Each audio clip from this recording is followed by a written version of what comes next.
This tutorial will guide you through the process of installing Fedora 44 while preserving your Windows installation for dual booting. As a precaution, it is highly advised you back up all important data on your hard drive in the event something goes wrong with the installation. We are not liable if something goes wrong and you lose your data.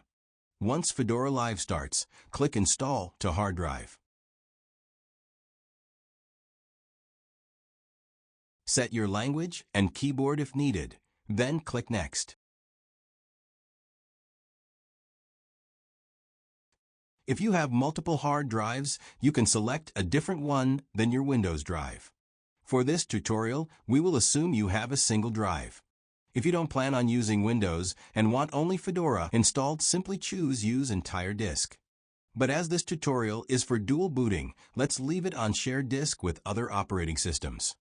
You'll notice you don't have enough space to install Fedora, so let's fix that. Click Next. Look for the largest partition on the drive. In this example, the partition is SDA2 and has 107 gigabytes. Click the Resize button and reduce what's available by at least 20 gigabytes.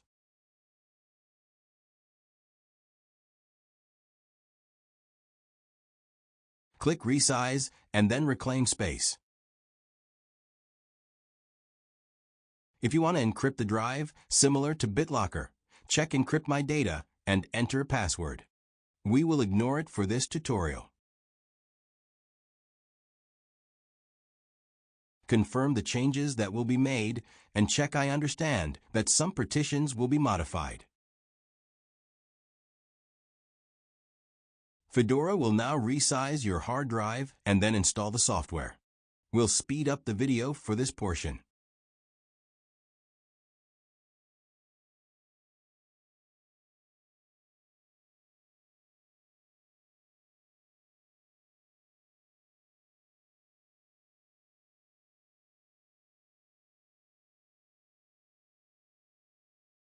Once the installation is done, click Exit to Live Desktop. Then click the Launcher button and then restart.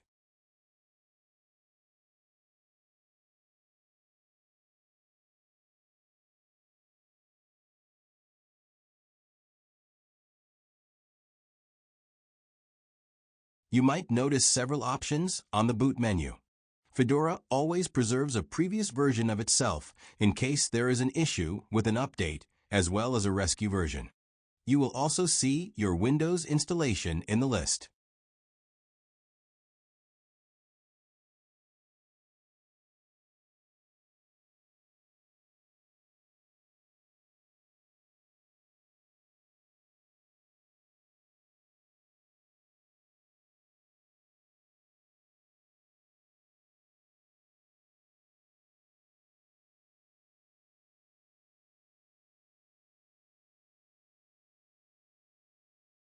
Once Fedora starts, you will enter your name.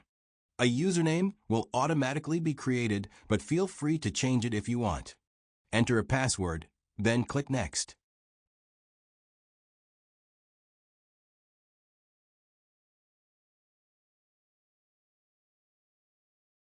The host name is what you want your computer to be called. Fedora is default, but we will use Linux VM for this tutorial.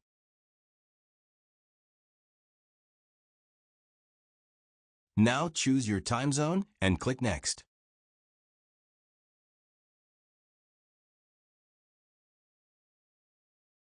That's it. Fedora is installed and you can log in.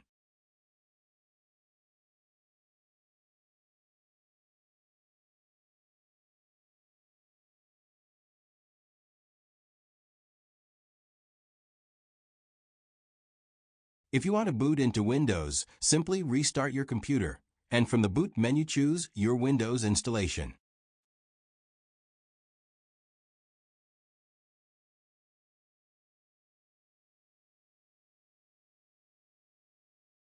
If you purchased one of our USB thumb drives, there is an extra step you can do to get graphic drivers, multimedia codecs, and firmware drivers installed.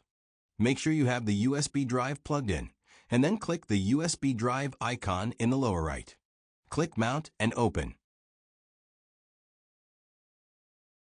You can't just double-click a script in Fedora, so we will need to access the terminal and type a few commands.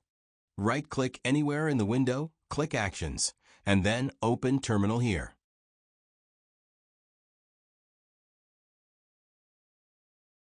If you type ls, it will list the files in the folder. First, we need to make the script able to run. Type sudo chmod +x, and then highlight Fedora post install script.sh. Then right-click and choose Copy. Then right-click again and choose Paste. It should paste after the +x. Type your password and then press Enter. Next, type sudo:/, and then right-click and choose Paste again. Press Enter and the script will start. The first thing it will do is download all updated files, remove the old ones, and then install the new ones. It will then add FlatHub, a repository for programs allowing a greater library of software for you to search. It then will install multimedia codecs to allow more media types to be played. This is all done automatically. You will then need to choose yes or no for the next several questions related to your graphic card.